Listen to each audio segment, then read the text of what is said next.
I might go check in. Yeah. I'm Dave Carr. This is Ruta Wilson. Now, Ruta Wilson has been on all of our various shows here at Rogers TV many times. You never get to see Ruta because she's on the other side of the camera or doing something else. Hi.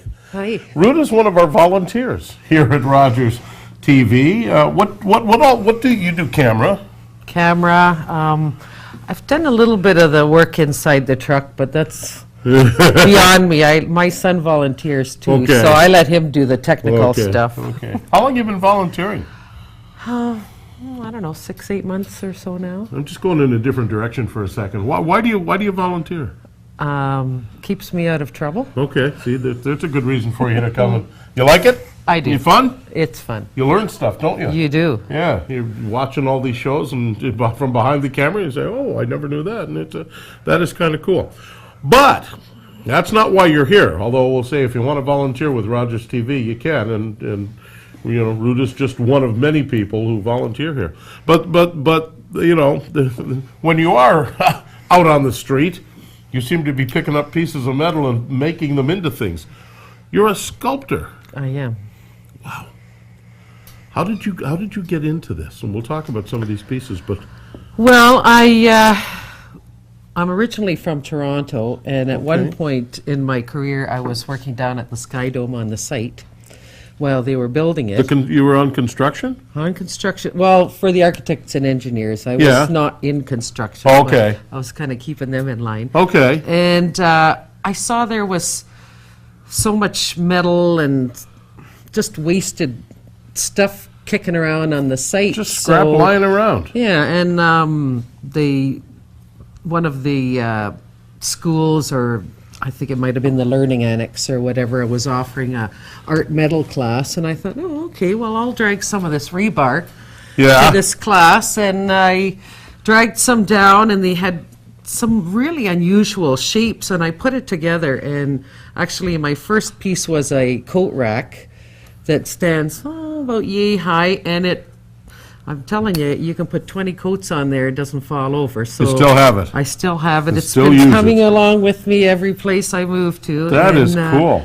So I really enjoy doing it. So I take it this is welding, right? This is welding. And you have a studio at home? I do. Okay. And is this all just for yourself, or do you market these things? Yes, I've had a show in Toronto and a few online shows that I've been involved in and got into the final judging. So Yeah. it's out there for sale now, and right now I actually have 3 pieces at Rocky Raccoons, Oh, do you? and he's going to Well- keep them there for the month of December for me. Okay. So On that cue, let's take a look. We went out and shot a little bit at your place, so let's take a look.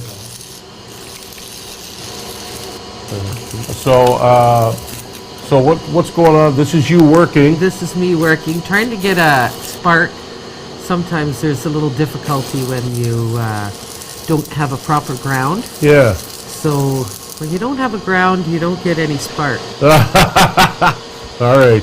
Now, had you not welded before you took the class? No. No. So basically, they taught you how to weld. Yeah. Have you had to do anything else to improve your welding skills, or did they pretty much give you what you It's needed? really just practice like anything else. Once you start, like I said, the whole idea is you have to get a proper ground, and on something like this, where Well- there's pieces connecting, you can't really get a proper ground, so you're always putting the clamp here, there, or using other Okay. methods to try and get that electrical current through. Because it's in the back, I'm going to wait. I'm going to come back. Diane's going to join us, and we're going to we'll move this forward. And I want to talk in a little more detail then about this, but since you've kind of mentioned it. But I'm looking at. Well, let's come out to this front one here. Let's come out to this one, because I see a spring that looks like it's out of an automobile. I see a couple of they look like Clydesdale horseshoes. That horseshoe in front. That's a big horseshoe. It's probably hard for you to see, but that's That's a very large horseshoe in front. What else is this made from?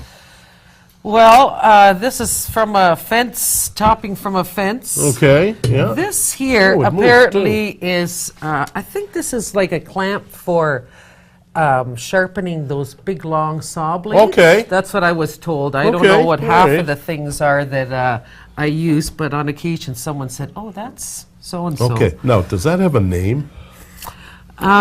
Do any of these things have names, or do you Some of just them. oh, do they? Some of them. This Okay. is a friend of mine's dog. It's Maggie. It's a little Jack Russell. Yeah. And actually, Maggie sits up too, so she's Ah, quite talented. look at that. She's very talented.